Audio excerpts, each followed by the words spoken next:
Yes, boys and girls. So here it is, the amendments in the company law, and very proudly, let me tell you, we are the first one. We are the first one to cover the amendments for June 23 term. As always, we are the first one. Sir, this amendment is applicable for old syllabus, new syllabus. Obviously, बात है June 23 का जब हम बात कर रहे हैं, तो June 23 में तो खाली ओल्ड सिलेबस ही है, न्यू सिलेबस है ही नहीं. ये एग्जीक्यूटिव को देखना है कि प्रोफेशनल को, दोनों सीएस एग्जीक्यूटिव सीएस प्रोफेशनल दोनों को देखना है, ठीक है ना. सेक्शन 1 से 148 के अमेंडमेंट्स यहां पर कवर है. 149 से 470 के अमेंडमेंट वीडियो अलग से आएंगे, ठीक है. वो एक छोटा सा सेशन रहेगा 15-20 मिनट का, बहुत कम अमेंडमेंट है. बट पहले सेक्शन 1 से लेकर के 148 सारे अमेंडमेंट्स ठोक डालो. इसके बाद से और कोई अमेंडमेंट नहीं पढ़ना है. नोट्स कहां से मिलेगा? CS executive and CS professional का टेलीग्राम ग्रुप का लिंक दिया हुआ कमेंट बॉक्स में, फटाफट उसको ज्वाइन कर लो. नोट्स वहां पर है. चैनल सब्सक्राइब कर दो, बेल आइकन दबा दो, दूसरों के साथ ये चैनल शेयर करो. कमेंट बॉक्स में कमेंट करके बताओ हमारा पूरा टीम का हार्डवर्क कैसा लगता है आपके लिए, ठीक है. Because we take immense pain for your gain, okay. And बस एग्जाम में पास हो जाओ, राइट. सर, नए बैचेस स्टार्ट हो रहे हैं क्या? बिल्कुल, नए बैचेस जो हमारे यहाँ पर स्टार्ट हो रहे हैं, आप इंक्वायरी कर सकते हैं www.meplclasses.com पर, राइट. चलो, take care. And now this amendment class you should watch it now. Without wasting any time, let us start guys. ये अमेंडमेंट क्लास अब हम लोग स्टार्ट कर रहे हैं. सारे के सारे अमेंडमेंट सेक्शन 1 से लेकर के 148 तक हम लोग करवा रहे हैं. बट अभी भी मैं देख रहा हूं पाप लग जाएगा बेटा. जिन्होंने मजा लेना है अमेंडमेंट का बेटा और चाहते हो कि समझ में आए तो वीडियो को लाइक बटन दबा दो, नहीं तो पाप लग जाएगा बेटा. और चैनल अभी के अभी सब्सक्राइब कर दो और दूसरों के साथ भी यार शेयर करो. मैं इतना सही तो तुमसे मांगता हूं यार, मैं तुम्हारे लिए सब कुछ करता हूं यार, तुम्हारे से मैं इतना ही तो मांगता हूं कि जरूरतमंद लोगों तक ये चैनल पहुंचा दो यार. बस इतना ही तो मांग रहा हूं, पहुंचा देंगे सर, टेंशन ना लो. गुड न्यूज क्या है? लास्ट टर्म में भी अमेंडमेंट्स कम थे, इस टर्म में भी अमेंडमेंट्स कम है. मैं आपको बता दूं, there are very few amendments in company law, ठीक है. लेकिन वार्निंग ये है कि अमेंडमेंट्स को लाइटली मत लेना. लास्ट ईयर के भी अमेंडमेंट्स अभी तक एग्जाम में पूछे नहीं गए हैं, तो कभी भी आ सकता है. कमिंग सून, इस टर्म का अमेंडमेंट और लास्ट ईयर का amendments coming soon for your May June 23 exam. जैसा कि आपको पता है, अगर आपको क्लासेस वगैरह का दरकार हो तो वन स्टॉप सोल्यूशन है www.meplclasses.com. फिर मैं आपको बता दूं ये वीडियो में मैं क्या कवर करने वाला हूं. ये वीडियो में इस टर्म का तो हम लोग अमेंडमेंट कवर करने ही वाले फॉर May June 23. इसके साथ ही साथ, अच्छा, May June 23 का जो अमेंडमेंट्स होता है ना, वो इंस्टीट्यूट बोलता है पिछला 6 महीना का जो अमेंडमेंट है वो करना है. इमीडिएटली लास्ट 6 मंथ्स में जो अमेंडमेंट है वो नहीं करना है. तो May June 23 में आपका एग्जाम है. ये अमेंडमेंट मैं शूट कर रहा हूं जनवरी में, तो ऑब्वियस बात है, इसका मतलब कि जनवरी, फरवरी, मार्च, अप्रैल में अगर अमेंडमेंट आएगा तो May June 23 में एप्लीकेबल नहीं रहेगा. तो सर कब तक के अमेंडमेंट सर May June 23 में एप्लीकेबल रहते हैं? 31 अक्टूबर तक के. 31 अक्टूबर 2022, 31 अक्टूबर 2022 तक जितने भी अमेंडमेंट्स आए हैं वो May June 23 टर्म के लिए एप्लीकेबल है. तो इस वीडियो में हम लोग 1 मई 2022 से लेकर के 31 अक्टूबर 2022 ये 6 महीना का अमेंडमेंट तो कवर करने ही वाले हैं. इसके साथ उसके पहले के 1 साल के अमेंडमेंट भी कवर करने वाले हैं. यानी आपको इस वीडियो में लास्ट 1.5 ईयर के अमेंडमेंट मिल जाएंगे, यानी लास्ट 3 टर्म के अमेंडमेंट आपको इसी वीडियो में मिल जाएंगे. तो आपको कोई भी टेंशन लेने का दरकार नहीं है, राइट. ओके सर, मेरा फीस बिल्कुल है, बिना गुरु दक्षिणा के लेक्चर जो है वो लगता नहीं है, तो मेरा फीस बिल्कुल है. आपका अच्छा number, just score good marks, that is my fees for amendments and the upcoming revision series that is going to be happen very soon. चलो, सबसे पहला अमेंडमेंट चैप्टर नंबर 1 में बेटा. चैप्टर 1 क्या है? याद है ना, प्रिलिमिनरी. यार ये एक ऐसा अमेंडमेंट है जो most talked about amendment in the town था. It is the most highlightable amendment in the town. सबको इस अमेंडमेंट के बारे में पता है कि यार स्मॉल कंपनी में कुछ तो अमेंडमेंट आया था. इनफैक्ट जिनका एग्जाम नवंबर-दिसंबर 22 में था ना, वो भी पूछते रहते थे सर हमारे लिए अमेंडमेंट ये एप्लीकेबल है क्या, हमारे में अमेंडमेंट एप्लीकेबल है क्या. नहीं, नवंबर-दिसंबर 22 के लिए एप्लीकेबल नहीं थे, May June 23 एंड उसके बाद वाले टर्म के लिए एप्लीकेबल है. May June 23, नवंबर-दिसंबर 23, May June 24 में अगर तुम्हारा एग्जाम है तो तुम्हारे लिए वाला अमेंडमेंट एप्लीकेबल है May June 23 ऑनवर्ड्स. वो अमेंडमेंट क्या है? स्मॉल कंपनी का डेफिनेशन में सेक्शन 2 क्लॉज 85, जिसका स्मॉल कंपनी का डेफिनेशन पड़ा हुआ है. अच्छा, मैं अमेंडमेंट जो है ना बहुत फास्ट बताता हूं, बट मैं बिल्कुल जिस टॉपिक में अमेंडमेंट है उस टॉपिक का मैं रिवीजन भी करवा देता हूं. ऐसा नहीं है कि मैं खाली ये बता दूंगा ये अमेंडमेंट है. जिस टॉपिक में अमेंडमेंट है उस टॉपिक का रिवीजन भी मैं आपको करवा दूंगा, आप टेंशन ना लीजिए. लेकिन जिसको बहुत अच्छे से याद है स्मॉल कंपनी का डेफिनेशन, याद है ना, small company means private company. Small company means such a private company with satisfies both the condition. Paid up share capital कितना करोड़ हुआ करता था? Paid up share capital does not exceed, paid up share capital को प्यार से PUSC बोलेंगे, PUSC, paid up share capital does not exceed 2 crore and turnover does not exceed 20 crore. ये दोनों डबल हो गए हैं, ये दोनों डबल हो गए हैं लिमिट. मतलब जो paid up share capital does not exceed 2 crore and turnover does not exceed 20 crore था, वो अब हो गया है, डबल कर दो, paid up share capital does not exceed 4 crore and turnover does not exceed 40 crore. जो 2 करोड़ 20 करोड़ का लिमिट था 2 करोड़ एंड 20 करोड़ का लिमिट था, वो डबल होकर के 4 करोड़ एंड 40 करोड़ हो गया है। आई रिपीट, पहले पेड अप शेयर कैपिटल का लिमिट 2 करोड़ था, वो अब 4 करोड़ हो गया है। टर्नओवर का लिमिट पहले 20 करोड़ था, वो अब 40 करोड़ हो गया है। क्लियर है सर? तो स्मॉल कंपनी को अगर एग्जाम में आपको लिखना हो तो small company means private company, यानी company other than public company. Public company small नहीं हो सकता। Small company means a company other than public company, यानी small company means a private company that satisfies both the condition. Condition number 1, paid up share capital does not exceed 4 crore and turnover as per PL of the immediately preceding financial year, turnover as per PL of the immediately preceding financial year does not exceed 40 crore. Clear है sir? Clear है। अब बहुत ही गहराई से अगर ये amendment जाने, जो कि मैं आपको पढ़ाऊंगा गहराई से, आपको पता है लॉ मतलब इन डेप्थ एनालिसिस, तो मैं आपको बता दूं कि स्मॉल कंपनी सेक्शन 2 का clause number 85, small company section 2 clause 85 means a company other than public company. Small company, come on, means a company other than public company. Small company means a company other than public company. Paid up share capital of which does not exceed 50 lakh. अब कुछ बच्चे जो है ना, कुछ teacher लोग भी 50 लाख को काट करके 4 करोड़ लिखवा देते हैं। 50 लाख को काट करके 2 करोड़, उसको काट करके 4 करोड़। नहीं रे बाबा, एक्ट में सेक्शन 2 क्लॉज 85 में एक्चुअल में स्मॉल कंपनी का डेफिनेशन क्या है? Small company means a company other than public company. Small company means a company other than public company. Paid up share capital of which does not exceed 50 lakh, अभी भी है 50 लाख, अभी भी act में लिखा हुआ है। बोला गया paid up share capital does not exceed 50 lakhs, और paid up share capital does not exceed 50 lakh और such higher limit as may be prescribe. 50 lakh higher हो सकता है, हाँ हायर हो सकता है, as may prescribe, as may prescribe. तो बोला कि paid up share capital should not exceed 50 lakh और such higher limit as may be prescribe. Paid up share capital should not exceed 50 lakh और such higher amount as may be prescribe. वो prescribe rules में किया गया था, और वो जो 50 लाख प्रेस्क्राइब किया गया था ना, 50 लाख और such higher limit as may be prescribe, वो हायर अमाउंट प्रेस्क्राइब किया गया था 2 करोड़। तो 2 करोड़ जो रूल्स में प्रेस्क्राइब था, रूल्स में अमेंडमेंट आया है और वो 2 करोड़ बन गया है 4 करोड़। वो 2 करोड़ बन गया है 4 करोड़। ये रहा 4 करोड़। तो 2 करोड़ कट करके क्या बन गया? 4 करोड़। फ्यूचर में ये रूल्स में पेड अप शेयर कैपिटल अभी 2 करोड़ को काट करके 4 करोड़ कर दिया। क्या फ्यूचर में गवर्नमेंट इसको सीजी रूल्स में प्रेस्क्राइब 6 करोड़ या 8 करोड़ कर सकता है क्या? फटाफट बताओ। हाँ कर सकता है। 6 करोड़ भी कर सकता है, 8 करोड़ भी कर सकता है, 10 करोड़ भी कर सकता है, बट 10 करोड़ से ज्यादा नहीं कर सकता, क्योंकि यहां पर एक लिमिट लाया गया, which shall not be more than 10 crore. CG को बोला गया आप स्मॉल कंपनी का जो पीयूएससी का लिमिट है, आपको जितना चाहे प्रेस्क्राइब करना है कर दो, but does not exceed 10 crore. 10 crore के ऊपर प्रेस्क्राइब मत कर देना।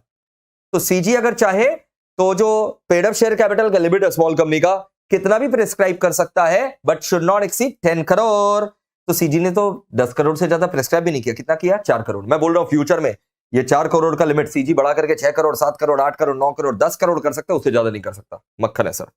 ये एनालिसिस उनके लिए है जिन लोग लॉ बहुत ही ज्यादा डीप में पढ़ रखे हैं, शॉर्टकट में लॉ पढ़ रखे हैं। तो आपको स्मॉल कंपनी में खाली इतना याद रखना है, स्मॉल कंपनी एक ऐसा प्राइवेट कंपनी होता है जिसका paid up share capital does not exceed 4 crore. But जो डिटेल में पढ़ रखे हैं, अभी भी 50 लाख की जगह 50 लाख ही है। कुछ बच्चे 50 लाख का काट करके 4 करोड़ कर देते नहीं, 10 करोड़ को काट करके 4 करोड़ कर देते नहीं। 50 लाख और 10 करोड़ अभी भी इन प्लेस है, बट जो रूल्स में 2 करोड़ बताया गया था वो अब 4 करोड़ हो गया। फाइनल आंसर 4 करोड़ है, बिल्कुल सही। फाइनल आंसर 4 करोड़ है। तो फिर से एक बार समझ लो, स्मॉल कंपनी को क्या बोला गया? बोला गया स्मॉल कंपनी क्या होता है? देखो ना इधर, समझा दूंगा मैं, तुम पहली बार कर रहे हो तो भी समझ में आ जाएगा। Small company means a company other than public company, ठीक है ना? Small company means a company other than public company, मतलब पब्लिक कंपनी स्मॉल नहीं हो सकता। Small company means a company other than public company. Paid up share capital of which does not exceed 50 lakh और such higher amount. Paid up share capital does not exceed 50 lakh और such higher amount as मे prescribe. क्या higher amount prescribe किया गया? हाँ किया गया। कितना? 4 करोड़। पहले यही चीज 2 करोड़ था, अब 4 करोड़ हो गया। Final answer 4 crore. क्या सीजी फ्यूचर में 4 करोड़ को और बढ़ा सकता है? सीजी फ्यूचर में 4 करोड़ को और बढ़ा सकता है, 10 करोड़ तक ले जा सकता है, उससे ज्यादा नहीं ले जा सकता। करंट लिमिट 10 करोड़ है, नहीं, करंट लिमिट 4 करोड़ है।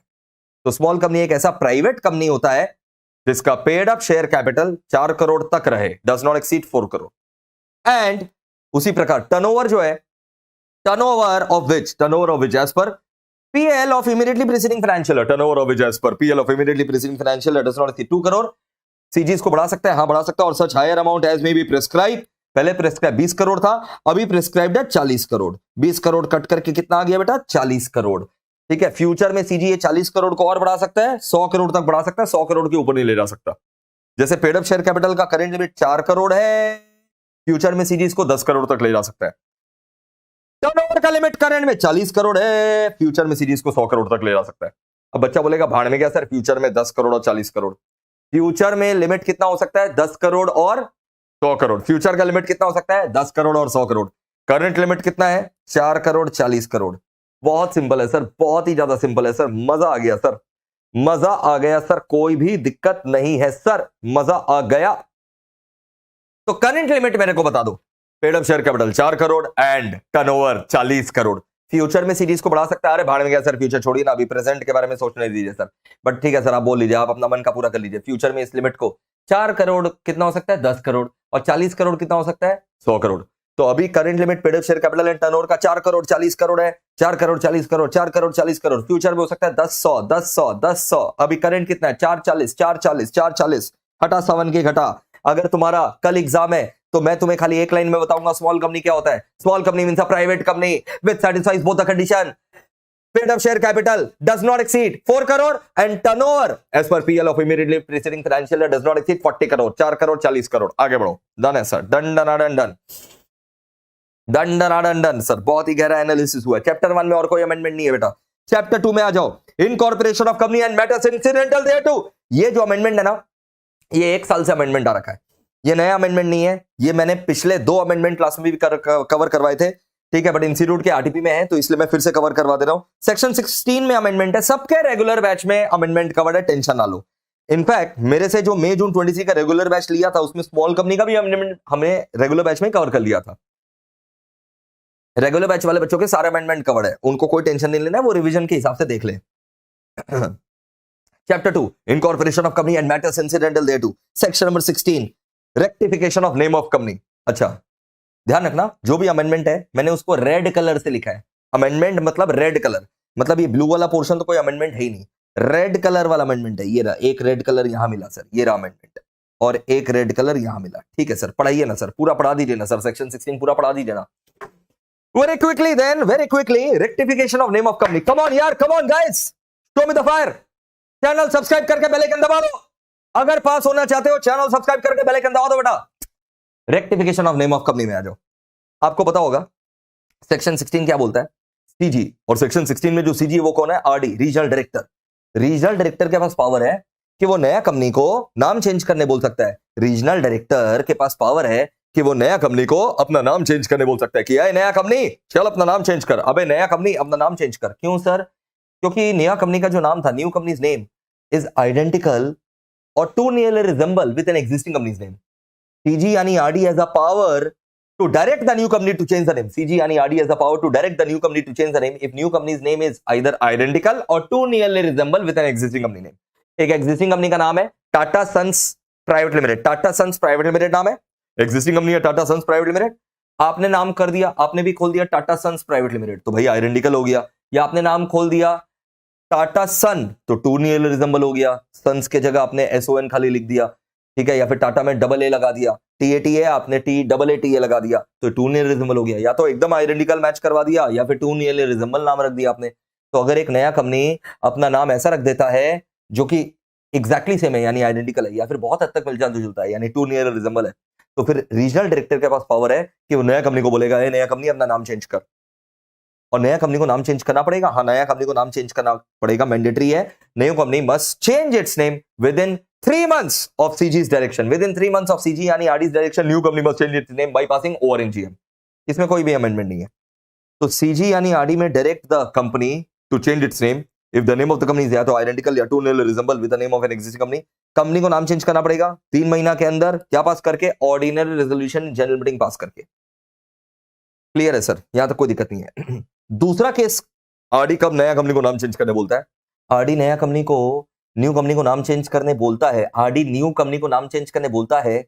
दूसरा केस में कब पता है? अगर न्यू कंपनी हैज इन्फ्रिंज्ड यानी कॉपीड यानी violated the trademark of an existing company. New company has infringed the trademark of an existing company. और जो एग्जिस्टिंग कंपनी जिसका ट्रेडमार्क हमने इन्फ्रिंज किया, जिसका ट्रेडमार्क हमने चोरी किया, इन्फ्रिंज किया, वो जो एग्जिस्टिंग कंपनी है ना जिसका ट्रेडमार्क हमने चोरी किया, उस एग्जिस्टिंग कंपनी जिसका ट्रेडमार्क हमने चोरी किया, उसका प्रोप्राइटर ओनर 3 साल के भीतर जब नया कंपनी ने उसका ट्रेडमार्क चोरी किया वहां से 3 साल के भीतर आरडी को कंप्लेन कर दिया, तब आरडी नया कंपनी को बोलेगा अबे क्या कर रहा है नया कंपनी, नाम चेंज कर भाई। With in 3 months. नया कंपनी को वही सेम चीज है, नाम चेंज करना पड़ेगा विद इन 3 मंथ्स। यहां अमेंडमेंट है, पहले आरडी जब डायरेक्शन देता था ना न्यू कंपनी को कि नाम चेंज करो क्योंकि तुमने ट्रेडमार्क को चोरी किया, एक एग्जिस्टिंग कंपनी का ट्रेडमार्क तुमने चोरी किया, और एग्जिस्टिंग कंपनी जिसका ट्रेडमार्क मैंने चोरी किया, उस एग्जिस्टिंग कंपनी का मालिक, उस एग्जिस्टिंग कंपनी का ओनर आरडी के पास चला गया, तो आरडी नया कंपनी को नाम चेंज करने बोलता था। पहले 6 महीने का टाइम मिलता था नाम चेंज करने के लिए, अब 3 महीना। पहले 6 महीने का टाइम मिलता था नाम चेंज करने के लिए, अब 3 महीना। अच्छा ये ना दोनों जगह 3 मंथ्स हो गया।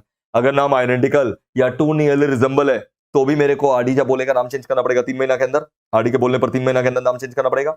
और अगर मैंने एक एग्जिस्टिंग कंपनी का ट्रेडमार्क इन्फ्रिंज किया है, जैसे मान लो से फॉर एग्जांपल तुमको पता है रिलायंस इंडस्ट्रीज लिमिटेड में रिलायंस उसका ट्रेडमार्क है, अब मैंने क्या नाम रखा, रिलायंस एजुकेशन प्राइवेट लिमिटेड। अब मैं बता दूं Reliance education private limited identical है क्या, फटाफट बताओ, क्या Reliance education private limited identical है क्या? आंसर इज बिल्कुल आइडेंटिकल नहीं है। क्या टू नियर रिजेंबल है? बिल्कुल नहीं यार। Reliance industry limited, Reliance education private limited ना आइडेंटिकल है ना टू नियरली रिजेंबल है। It is neither identical not too near resemble, but Reliance उसका ट्रेडमार्क है, मैंने उस रिलायंस का ट्रेडमार्क का नाम यूज करके इन्फ्रिंज कर दिया, चोरी कर दिया उसका ट्रेडमार्क। तो आरएएल आरडी के पास कंप्लेन करेगा और आरडी फिर रिलायंस एजुकेशन प्राइवेट लिमिटेड जो कि नया कंपनी खोला गया है उसको बोलेगा नाम चेंज करो। पहले 6 महीना मिलता था नाम चेंज करने का, अभी कितना महीना मिलेगा? 3 महीना। अच्छा आरएएल कितना साल में कंप्लेन कर सकता है? रिलायंस एजुकेशन प्राइवेट लिमिटेड नाम इन्फ्रिंज कर दिया ना, रिलायंस एजुकेशन प्राइवेट लिमिटेड ने रिलायंस इंडस्ट्रीज लिमिटेड का ट्रेडमार्क इन्फ्रिंज कर दिया, वहां से 3 साल के अंदर आरआईएल मेरे खुलने पर इनकॉर्पोरेशन से 3 साल के भीतर आरडी को कंप्लेन कर सकता है और आरडी मेरे को नाम चेंज करने बोलेगा। पहले 6 महीना था, अभी 3 महीना। बाईपासिंग वही ओवर इन जीएम मक्खन है sir. Section 16 subsection 1 complete. Section 16 subsection 2 में कोई अमेंडमेंट नहीं है। कंपनी जब ओवर इन जीएम पास करके अपना नाम चेंज कर लेगा, 15 दिन के अंदर आरओसी को बताएगा। कंपनी 15 दिन के अंदर आरओसी को बताएगा कि भाई मैंने आरडी के बोलने पर नाम चेंज कर लिया। इसमें कोई अमेंडमेंट नहीं है। सबसेक्शन 3 में अमेंडमेंट है। पहले अगर तुम नाम चेंज नहीं करते थे ना, पहले अगर तुम नाम चेंज नहीं करते थे ना तो क्या लगता था? फाइन लगता था। अब फाइन वाइन नहीं लगेगा। अमेंडमेंट के पहले अगर नया कंपनी आरडी का बात नहीं मान रहा है और नाम चेंज नहीं कर रहा है, फाइन लगता था। फाइन वाइन नहीं लगेगा। अलग ही टशन है, अलग ही जलवा है। क्या होगा पता है?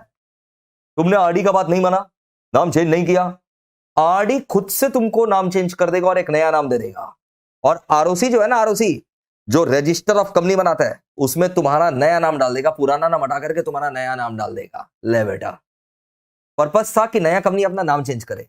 तुमको 3 महीना दिया गया नाम चेंज करने के लिए, तुमने 3 महीने में नाम चेंज नहीं किया तो आरडी तुम्हारा नाम खुद से चेंज कर देगा।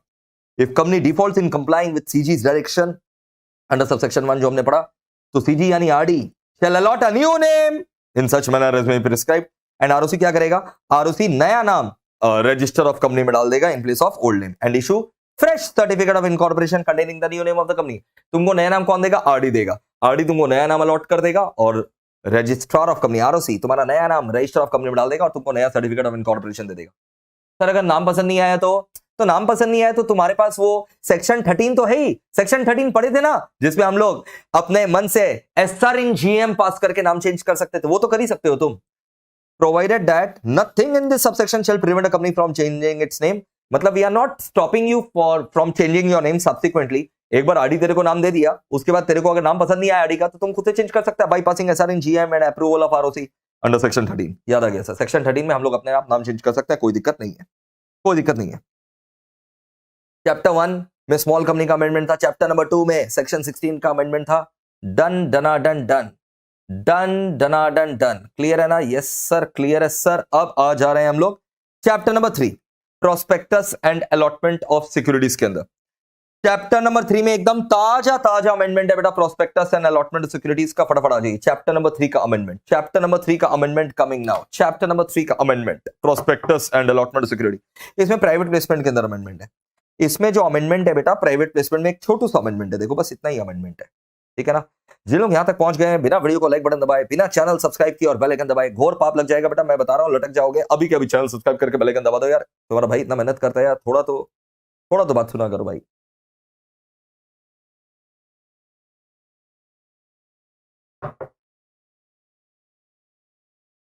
आ जाइए प्रोस्पेक्टस के अमेंडमेंट के अंदर, फटाफट आ जाइए।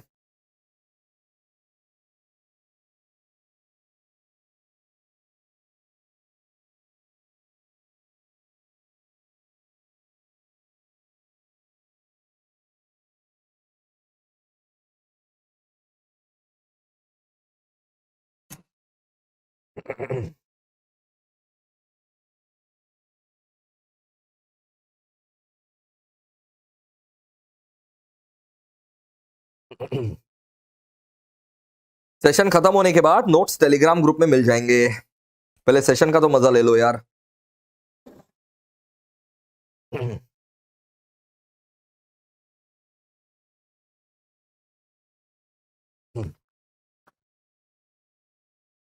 ये जो प्राइवेट प्लेसमेंट में अमेंडमेंट आया है, private placement section number 42, red with rule number 14, rule number याद करने का दरकार नहीं है। खैर मैं आपको बता दूं कि ये जो section 42, section number 42, red with rule number 14, private placement में क्या अमेंडमेंट है?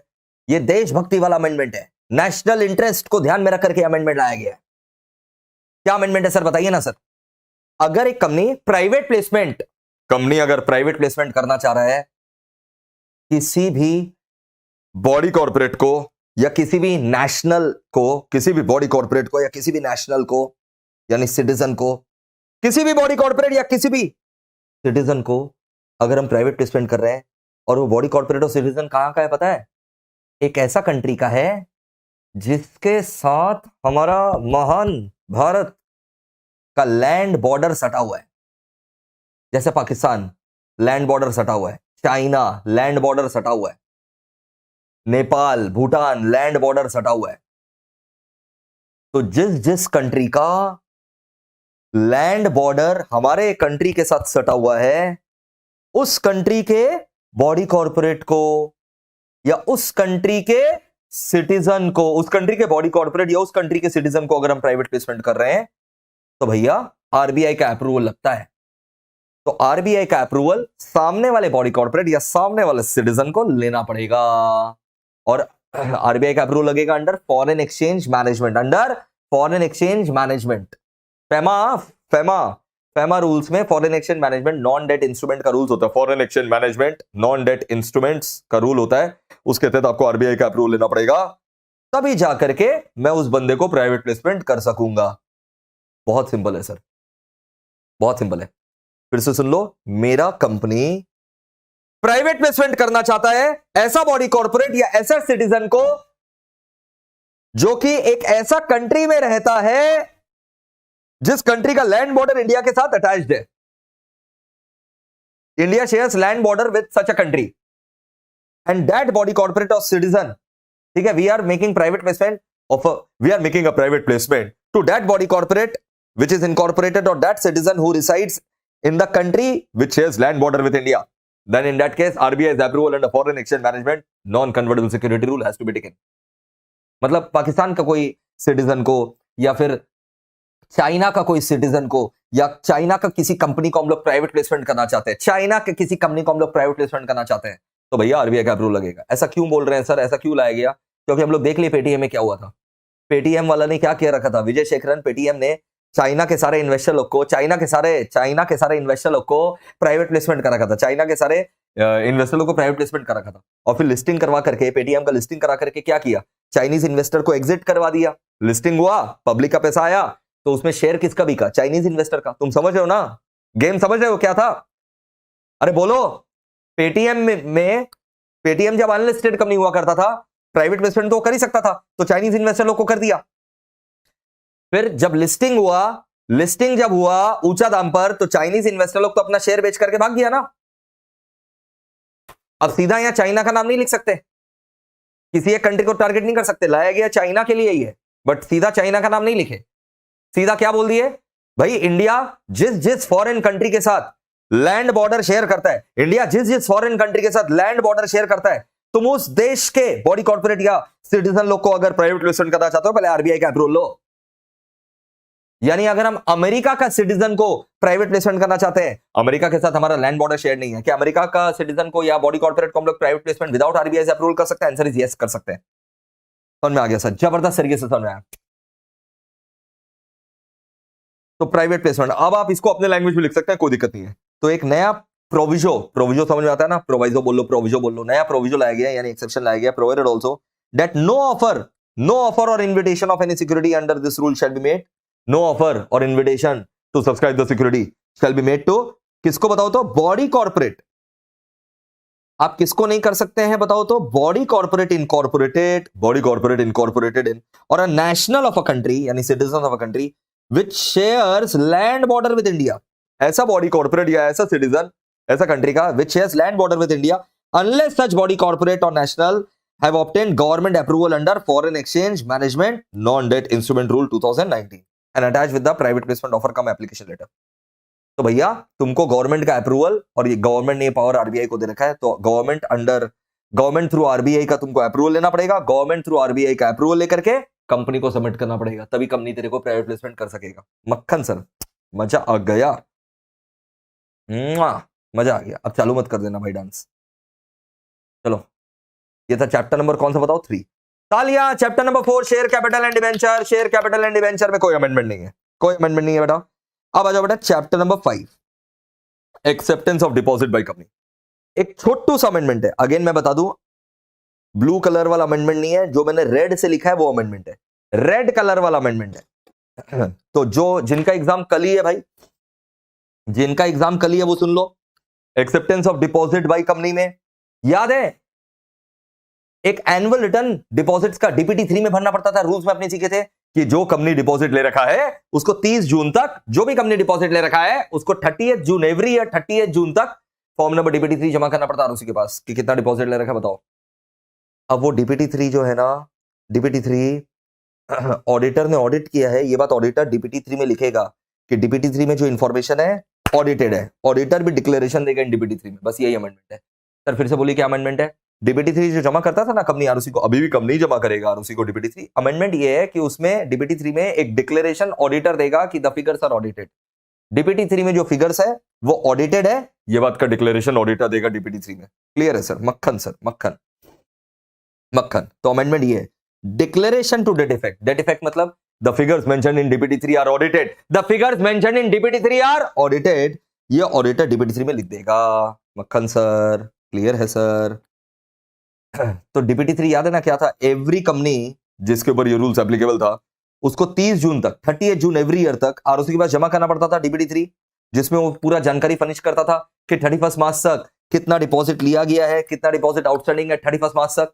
तो जैसे अगर मैं बात करूं 31 मार्च 2023, 31 मार्च 2023 तक कितना डिपॉजिट आउटस्टैंडिंग है, ये बात मेरे को डीपीटी 3 में जमा करना है। कब तक जमा करना है आरओसी के पास? डीपीटी 3 किसको जमा करना है? आरओसी। कब तक जमा करना है? 30th of June 2023 तक जमा करना है। 31 मार्च 2023 तक भाई कितना डिपॉजिट आउटस्टैंडिंग है, ये बात मेरे को डीपीटी 3 में आरओसी को बताना है 30 जून 2023 तक। अमेंडमेंट क्या सर वो बताओ ना? अमेंडमेंट सिर्फ इतना सा है कि ये डीपीटी 3 में अब एक बात ऑडिटर का भी लिखा हुआ रहेगा, the figures mentioned in DPT 3 are audited, the figures mentioned in DPT 3 are audited. याद है ना डीपीटी 3 एग्जेम्प्टेड है गवर्नमेंट कंपनी के लिए, तो ये अमेंडमेंट नहीं है, तो पहले भी था DPT 3 is exempted for government companies. Clear है सर? अब आ जाओ बेटा चार्जेस के अंदर, रजिस्ट्रेशन ऑफ चार्जेस में एक छोटू सा अमेंडमेंट है बेटा, एक छोटू सा अमेंडमेंट है रजिस्ट्रेशन ऑफ चार्ज। दो छोटू सा अमेंडमेंट है, बहुत ही छोटू सा अमेंडमेंट है दोनों। पहला अमेंडमेंट क्या है सुन लो। बहुत बार क्या होता है, बैंक्स भी लोन लेते हैं आरबीआई से, बैंकिंग कंपनियां जो बैंक्स होता है ना, आईसीआईसीआई बैंक, एचडीएफसी बैंक, इन लोग भी लोन लेते हैं आरबीआई से। तो जब एक बैंक आरबीआई से लोन ले रहा है, मान लो मैं आईसीआईसीआई बैंक हूं, आईसीआईसीआई बैंक आरबीआई से लोन ले रहा है, तो आरबीआई जब लोन दे रहा है ना, तो आरबीआई बोलता है तेरे को ऐसे ही लोन नहीं देंगे, कुछ गिरवी रख, कोई प्लेज कर कुछ। मतलब आईसीआईसीआई बैंक जब लोन ले रहा है आरबीआई से, तो बदले में कुछ प्लेज करना पड़ेगा। तो बैंक्स के पास जनरली प्रॉमिसरी नोट वगैरह रहता है, वो प्लेज कर देता है। आईसीआईसीआई बैंक जब लोन ले रहा है आरबीआई से, जनरली प्रॉमिसरी नोट्स वगैरह प्लेज कर देता है। तो भी तो चार्ज क्रिएट हो रहा है ना? हाँ हो रहा है, बट ये सब चार्जेस का रजिस्ट्रेशन एग्जेम्प्टेड है, ये सब चार्जेस का रजिस्ट्रेशन एग्जेम्प्टेड है, ये सब चार्जेस को आपको रजिस्टर नहीं करवाना है। वही चीज बोला गया कि बैंक जब चार्ज क्रिएट कर रहा है इन favour of RBI, when a charge is created by bank in favor of RBI, those types of charges are exempted, they are not required to be registered with ROC. clear है sir? clear है sir? ये रहा, nothing contained in this rule मतलब charge का registration नहीं करवाना है अगर चार्ज जो है ना क्रिएट या मॉडिफाई हो रहा है by a banking company. Charge create कर लो, मॉडिफाई कर लो by banking company in favour of RBI. समझ में आया? तो जब एक बैंक लोन ले रहा है, एडवांसेस ले रहा है आरबीआई से और चार्ज क्रिएट कर रहा है इन favour of RBI, when a bank takes loan from RBI and charge is created in favor of RBI, those types of charges are exempted from registration.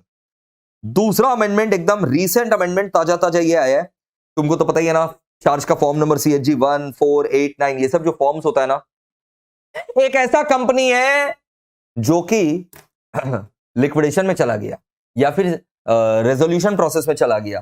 तुमको पता है insolvency bankruptcy code, regular batch में पक्का बताए हैं, insolvency bankruptcy code, insolvency bankruptcy code के तहत वो इंसॉल्वेंसी में चला गया।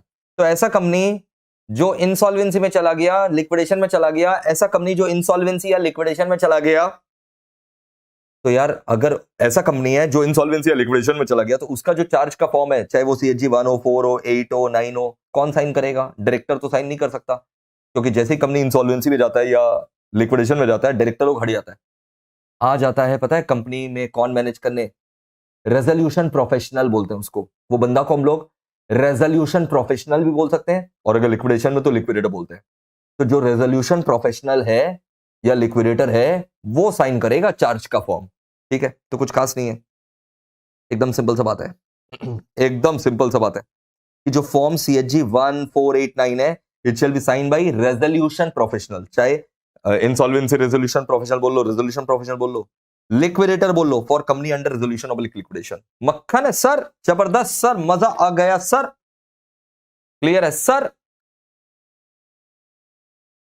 अब आ जाइए बेटा चैप्टर नंबर 7, चैप्टर 6 का भी अमेंडमेंट खत्म। आ जाओ chapter number 7, management and administration. इसमें एक छोटू सा अमेंडमेंट है, एग्जाम ओरिएंटेड अमेंडमेंट नहीं है, फिर भी सुन लो क्या अमेंडमेंट है। तुमको पता है रजिस्टर ऑफ मेंबर जो है, रजिस्टर ऑफ मेंबर, तुमको पता होगा कि रजिस्टर ऑफ मेंबर कोई भी मेंबर आकर के इंस्पेक्ट कर सकता है। Yes sir, register of member कोई भी मेंबर आकर के इंस्पेक्ट कर सकता है। तो यार मेरा प्राइवेसी लीक हो जाएगा यार। रजिस्टर मेंबर में तो मेरा कॉन्टैक्ट नंबर भी है, ईमेल आईडी भी है, मेरा पैन भी है, मेरा आधार नंबर भी है, मेरा फोन नंबर, मेरा ईमेल आईडी, मेरा आधार, यूनिक आइडेंटिफिकेशन नंबर यानी आधार, पैन, ये 4 इंपॉर्टेंट सेंसिटिव डिटेल है। मेरे को यार गलत गलत नंबर से फोन आना चालू हो गए यार, लड़के लड़कियां पता नहीं मतलब कौन कौन पीछे पड़ गए यार। मैं अनसेफ महसूस कर रहा हूं यार। फाइनली लॉ मेकर लोग को थोड़ा देरी से समझ में आया, लेकिन आया कि यार इतना सेंसिटिव डेटा लीक नहीं होना चाहिए। तो फाइनली अमेंडमेंट लाया गया और बोला गया कि register of member inspection allow तो किया जाएगा, 4 चीज छोड़ करके। Any member can inspect the register of member, कोई भी आकर के, कोई भी मेंबर आकर के रजिस्टर ऑफ मेंबर इंस्पेक्ट कर सकता है। 4 चीज को गुप्त रखा जाएगा, 4 चीज नहीं दिखाया जाएगा किसी मेंबर का, जो मैंने 4 चीज बताया, phone number, email ID, unique identification number यानी आधार और पैन। 4 चीज नहीं दिखाया जाएगा, 4 चीज नहीं दिखाया जाएगा। क्या क्या बता दो? एक तो एड्रेस, ठीक है, एड्रेस बोल लो, रजिस्टर्ड एड्रेस बोल लो, email ID, address contact detail एक ही बात हो गया, फोन नंबर भी उसी में है। तो कॉन्टैक्ट डिटेल मतलब एड्रेस, फोन नंबर सब, email ID, unique identification number मतलब आधार एंड पैन, ये 4 चीज नहीं दिखाया जा सकता इंस्पेक्शन के दौरान। मक्खन सर, मजा आ गया सर।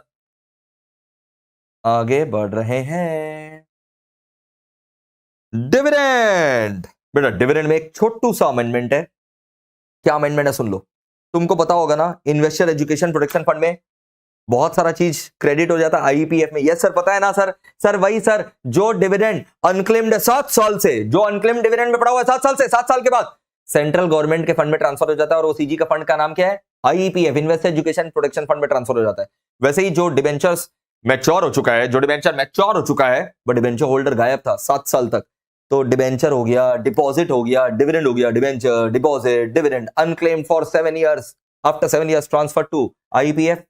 अब अमेंडमेंट के बाद एक और आइटम ऐड हो गया। IEPF में बहुत सारा आइटम जाता था, एक और आइटम ऐड हो गया है। वो आइटम है कि अगर SBO का डिस्क्लोजर नहीं हुआ है, significant beneficial owner, section number 90 में पढ़ रखे हैं अपने, और सेक्शन 90 मेरा पूरा यूट्यूब पर अपलोडेड है। सेक्शन 90 के तहत सिग्निफिकेंट बेनिफिशियल ओनर यानी SBO का अगर डिस्क्लोजर नहीं करते हो, तो 7 साल के बाद जो शेयर थे वो भी ट्रांसफर हो जाएगा IEPF में। The shares will be transfer to IEPF if SBO of those shares are not disclosed. मैं शॉर्ट में बता देता हूं क्या होता है SBO, सिग्निफिकेंट बेनिफिशियल ओनर। मान लो गवर्नमेंट को पता चल गया कि शेयर जो है ना मिस्टर ए के नाम पर है जरूर, बट पैसा किसी और ने लगाया है। Shares are registered in the name of mister A, shares are registered in the name of mister A, but mister A का पैसा से ये शेयर नहीं खरीदा गया है, किसी और गुप्त आदमी का पैसा लगा हुआ है, किसी पॉलिटिशियन मास्टरमाइंड का पैसा लगा हुआ है जो सामने नहीं आ रहा है। तो भाई अगर शेयर मिस्टर ए के नाम पर है, पैसा किसी और का लगा है, उसको हम लोग SBO बोलते हैं, significant beneficial owner. Share mister A के नाम पर खरीदा गया है, लेकिन पैसा किसी और का लगा है, तो वो एसबीओ बेनिफिशियल ओनर है, उसका नाम बता दो। नहीं बताओगे तो 7 साल के बाद ये शेयर जो है ना गवर्नमेंट जब्त कर लेगा, आईपीएफ में डाल देगा। मक्खन है सर। अब आ जाओ बेटा अकाउंट्स ऑफ कंपनी, ये लास्ट चैप्टर का अमेंडमेंट है। मैं बता दूं chapter number 10 audit and auditor में कोई भी अमेंडमेंट नहीं है। Chapter number 9 accounts of company का amendment, accounts of the company का अमेंडमेंट है बेटा, सीएसआर से रिलेटेड, कॉर्पोरेट सोशल रिस्पॉन्सिबिलिटी से रिलेटेड। अगेन बहुत सारे अमेंडमेंट तो एक साल पहले ही आ गए थे। मैंने आपको बताया ना 1.5 साल का अमेंडमेंट मैंने इस वीडियो में कवर किया, 1.5 ईयर का। तो सीएसआर का जो अमेंडमेंट है, पहला बात तो 5 मई को सर्कुलर आया, 30 जुलाई को सर्कुलर आया, लेटेस्ट सर्कुलर 26 जुलाई 2022 को आया था।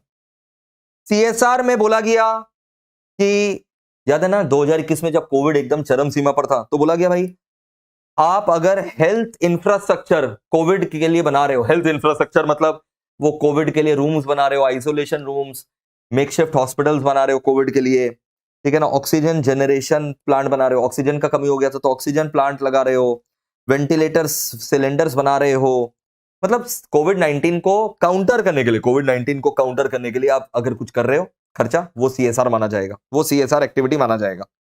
वैसे ही अगर आप रिसर्च एंड डेवलपमेंट कर रहे हो, क्या कर रहे हो, रिसर्च एंड डेवलपमेंट, तो मैं आपको बता दूं रिसर्च एंड डेवलपमेंट अगर कर रहे हो वो भी सीएसआर माना जाएगा। ठीक है, फिर यह भी बोला गया कि सारे companies, government company, non government company, CSR activity अकेले तो कर ही सकते हैं, दूसरे कंपनी के साथ मिलकर के भी कर सकते हैं। Companies can undertake CSR activity individually और jointly with other companies also. ये सारे अमेंडमेंट एक साल पहले के थे।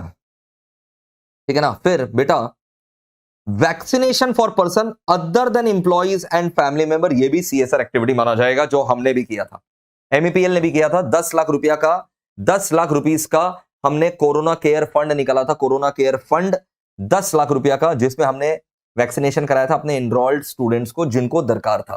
10 लाख रुपीस का लगाया गया था। ठीक है, तो अगर हम लोग वैक्सीनेशन प्रोवाइड कर रहे हैं भाई अपने एम्प्लॉय और फैमिली मेंबर को नहीं, उन लोगों को तो सभी करेगा, एम्प्लॉय और फैमिली को छोड़ करके अगर आप किसी को वैक्सीन दिलवा रहे हो तो वो सीएसआर एक्टिविटी के लिए एलिजिबल है।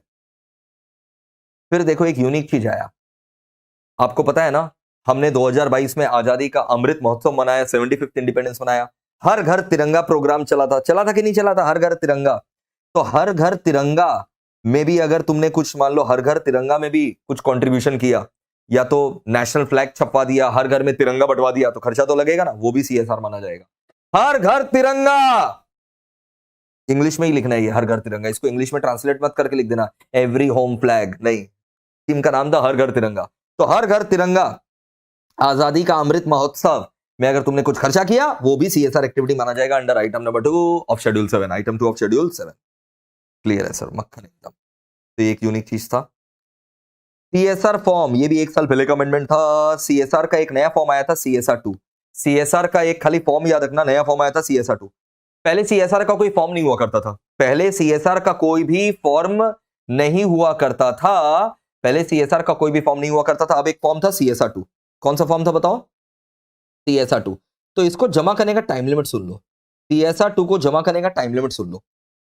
पास जो भी दिया वो पढ़ने का दरकार नहीं है, अब नया टाइम लिमिट सुन लो। सीएसआर 2 को जमा करने का नया टाइम लिमिट है कि भाई फॉर फाइनेंशियल ईयर, खाली इतना ही जितना मैं पढ़ा रहा हूं, फाइनेंशियल ईयर 21-22 खत्म हुआ, 21-22 का जो सीएसआर तुमने किया है, फाइनेंशियल ईयर 21-22 खत्म हो गया ना, तो उसका जो तुमने सीएसआर किया है सीएसआर 2 में रिपोर्ट जमा कर देना। जो भी तुमने 21-22 के लिए सीएसआर किया है, फॉर्म नंबर सीएसआर 2 में रिपोर्ट जमा कर देना।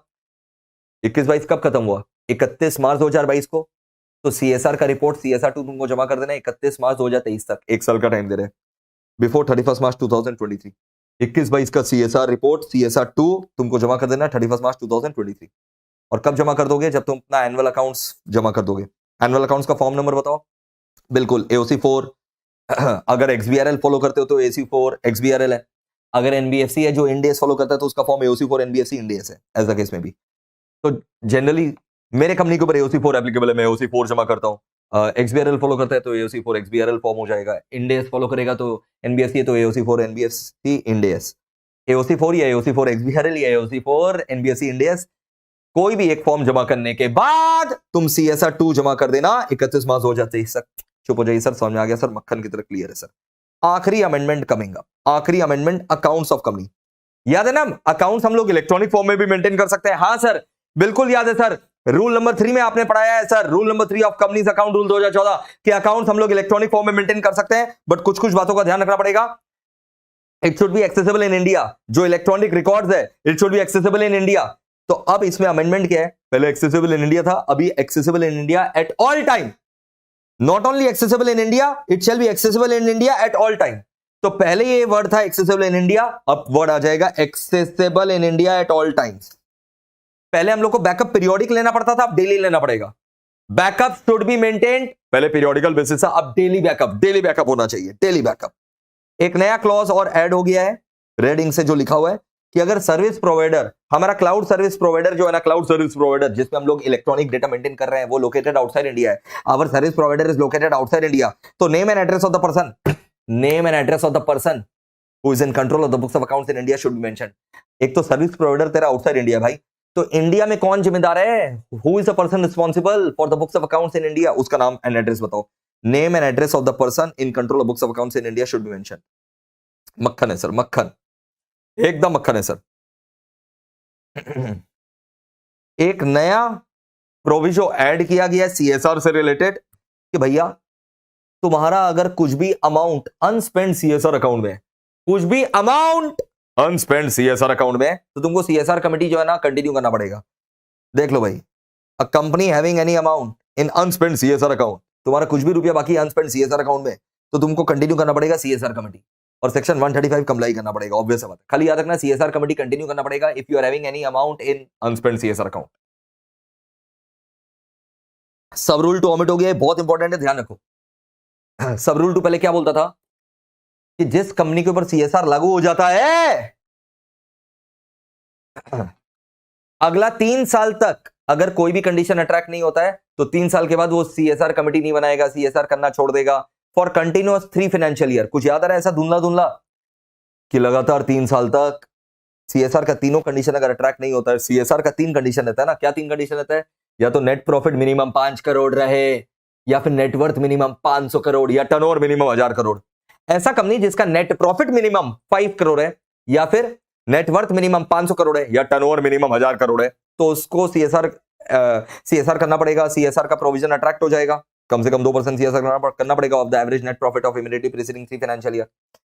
लेकिन लगातार 3 साल हो गया, एक भी कंडीशन मैंने नहीं छुआ, तो फिर मेरे को ये सीएसआर से मोक्ष प्राप्ति हो जाएगा, मुक्ति हो जाएगा सीएसआर से। एक बार, इसका मतलब एक बार सीएसआर अट्रैक्ट हो गया तो अगला 3 साल तक तो तुमको सीएसआर करना ही पड़ेगा, ऐसे पहले प्रोविजन था। और लगातार 3 साल तक एक भी कंडीशन अट्रैक्ट नहीं हुआ तो मैं बच जाऊंगा सीएसआर से। अब ये सब हट गया, तो जो हट गया उसके बारे में क्यों बात करना है यार, रिलैक्स कर भाई। अब सिंपल सा प्रोविजन है, इस साल सीएसआर करना है कि नहीं करना है। पिछले साल का कंडीशन देख लो, पिछले साल 3 में से एक भी कंडीशन अट्रैक्ट हुआ तो इस साल सीएसआर होगा। पिछले साल तीनों कंडीशन अट्रैक्ट नहीं हुआ तो इस साल सीएसआर फीएसआर करने का दरकार नहीं। समझ में आ गया? इस साल सीएसआर करना है कि नहीं करना है, हमेशा लास्ट ईयर का डेटा चेक कर लेना। Net profit minimum 5 crore, net worth minimum 500 crore, turnover minimum 1000 crore, तीनों में से एक भी कंडीशन अट्रैक्ट हो गया तो इस साल सीएसआर करना। और लास्ट ईयर अगर एक भी कंडीशन अट्रैक्ट नहीं हुआ तो इस साल सीएसआर नहीं करना है। क्लियर है सर? सीएसआर का रिपोर्टिंग सुन लो, सीएसआर का रिपोर्टिंग सुन लो भाई। सीएसआर का रिपोर्टिंग एग्जाम ओरिएंटेड नहीं है, पेपर अगर बहुत टफ बनाया गया तब पूछा जा सकता है, बट उतना लेवल नहीं होता भाई। सीएसआर का रिपोर्टिंग क्या है सुन लो। बोलता है ऐसा कंपनी जिसका सीएसआर का ऑब्लिगेशन 10 करोड़ है, भाई ये बहुत बड़ा कंपनी होता है, रिलायंस इंडस्ट्री लिमिटेड, समझो, जिन लोग हजारों करोड़ का प्रॉफिट कमाता है, जिन लोग हजारों करोड़ का प्रॉफिट कमाता है उसी के ऊपर सीएसआर का ऑब्लिगेशन 10 करोड़ आएगा ना। सीएसआर जो 2% हम लोग निकाले वही 10 करोड़ आ रहा है, समझ रहे हो मेरा बात?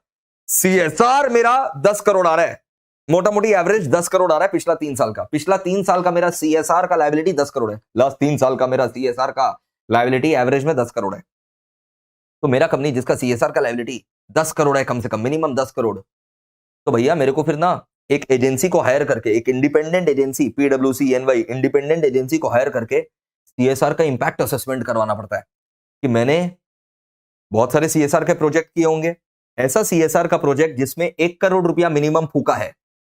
सर अभी तो आप 10 करोड़ बोल रहे हैं। हाँ, मेरा सीएसआर का लायबिलिटी 10 करोड़ है ऑन एन एवरेज। मैंने अब बहुत सारा सीएसआर का प्रोजेक्ट किया, बाथरूम बनाया, एजुकेशन दिया, हंगर को इरेडिकेट किया, तो अलग अलग मेरा सीएसआर का प्रोजेक्ट है। ऐसा प्रोजेक्ट जिसमें सीएसआर का मैंने 1 करोड़ रुपया खर्चा किया कम से कम, उसका इंपैक्ट असेसमेंट करवाना पड़ेगा कि भाई कितना वो इंपैक्टफुल रहा, क्या वाकई में इरेडिकेट हुआ हंगर, क्या वाकई में पॉवर्टी इरेडिकेट हुआ। एक इंडिपेंडेंट एजेंसी को हायर करो, और उससे इंपैक्ट असेसमेंट कराओ कि मेरा जो सीएसआर का प्रोजेक्ट था 1 करोड़ या उससे ज्यादा वाला, उसका क्या इंपैक्ट हुआ सोसाइटी के ऊपर। समझ में आ गया सर। तो ऐसा कंपनी जिसका average CSR obligation minimum 10 crore का है इन इमीडिएटली 3 प्रीसिंग फाइनेंशियल ईयर, शैल अंडरटेक इंपैक्ट असेसमेंट। कौन करेगा इंपैक्ट असेसमेंट? इंडिपेंडेंट एजेंसी करेगा, उसको हायर करेंगे हम लोग। ऑफ सीएसआर प्रोजेक्ट, ऐसा सीएसआर प्रोजेक्ट जिसमें आउटले यानी एक्सपेंडिचर मिनिमम 1 करोड़ का हो रहा है। तो भैया फिर से सुन लो, 2 कंडीशन अट्रैक्ट होना चाहिए। मेरा सीएसआर का ऑब्लिगेशन एवरेज 10 करोड़ का है पिछला 3 साल में। मैं इंपैक्ट असेसमेंट उस प्रोजेक्ट का कराऊंगा जिसमें मैंने 1 करोड़ या उससे ज्यादा फूका है। ठीक है ना, क्लियर है। और 1 साल कंप्लीट हो गया है, वो प्रोजेक्ट में रुपया लगाए, 1 साल हो गया, अभी रुपया लगाया, अभी क्या इंपैक्ट असेस करेगा? इंपैक्ट आने में टाइम लगेगा भाई, 1 साल होने दे भाई। अच्छा, इंपैक्ट असेसमेंट रिपोर्ट जो है, जो रिपोर्ट एजेंसी देगा, बोर्ड के सामने, डायरेक्टरों के सामने पेश होगा और सीएसआर रिपोर्ट के साथ अनेक्स होगा, बोर्ड के सामने पेश होगा and annex to the annual report of CSR. अब कंपनी जिसने इंपैक्ट असेसमेंट कराया है, ये खर्चा मैं बुक कर सकता हूं अपने बुक्स ऑफ अकाउंट्स में। इंपैक्ट असेसमेंट अगर मैंने कराया है तो मैं खर्चा बुक्स ऑफ अकाउंट्स में बुक कर सकता हूं, मतलब ये खर्चा मैं क्लेम कर सकता हूं, बुक्स ऑफ अकाउंट्स में मैं क्लेम कर सकता हूं। Normally CSR is an appropriation of profit, है ना, CSR is a distribution of profit, but I can book it as a charge against profit. कितना सर? 2% ऑफ द सीएसआर या 50 lakh, whichever is higher. मान लो मैंने 10 करोड़ रुपया CSR किया, तो मैं कितना खर्चा बुक कर सकता हूं अपने बुक्स ऑफ अकाउंट्स में? खाली याद रखना, 10 करोड़ सीएसआर किया तो 10 करोड़ का 2% कितना होता है? 2 करोड़। नहीं यार, 2 करोड़ का होता है यार, 10 करोड़ का 2% कितना होता है रे बाबा? 20 लाख। तो 20 लाख और 50 लाख, हायर कौन सा हो गया? 50 लाख। मैंने सीएसआर में फूक दिया 100 करोड़, सीएसआर में खर्चा किया 100 करोड़, 100 करोड़ का 2% बोलो, 2 करोड़, 2 करोड़ 50 लाख, विच एवर कितना हो जाएगा? Answer is 2 crore. मैं खर्चा बुक्स ऑफ अकाउंट बुक कर सकता हूं। कंपनी अंडरटेकिंग इंपैक्ट असेसमेंट, मैं book the expenditure towards CSR. मैं सीएसआर का खर्चा अपने बुक्स में बुक कर सकता हूं, बट मैक्सिमम कितना बुक कर सकता हूं? 2% ऑफ सीएसआर और 50 lakh, whichever is higher. तो अगर मैंने सीएसआर 100 करोड़ का किया तो 100 करोड़ का 2%, 2 करोड़ 50 लाख, हायर बता दो 2 crore. I hope this amendment is clear, rock solid. ठीक है ना, सारे के सारे अमेंडमेंट्स बेटा मैंने आपके लिए क्लियर कर दिए हैं। Don't forget to refer our classes to your juniors and colleagues at www.meplclass.com। आपके कारण ही हम हैं बेटा। तो अगर लेक्चर अच्छा लगता है, मेहनत अगर अच्छा लगता है, सेल्फलेस मोटिव नजर आता तो पक्का से हमारे क्लासेस को रेफर किया करिए। We guarantee the best college education. ये अमेंडमेंट लेक्चर स्टूडेंट लोग को तो कम आएगा ही, बहुत सारे टीचर लोग को भी कम आएगा। आशा करता हूँ, कोई दिक्कत नहीं है यार, मैं बहुत ही पॉजिटिव बंदा हूँ, सबके साथ शेयर करो, कोई दिक्कत नहीं है। Thank you so much. Comment box में कमेंट करके पक्का से बता देना अमेंडमेंट लेक्चर कैसा लगा, एग्जॉस्टिव था कि नहीं था। Thank you so much, lots of love, take care and you guys are surely going to pass. Do comment in the comment box. Thank you. Channel subscribe करके बेल आइकन दबा दो।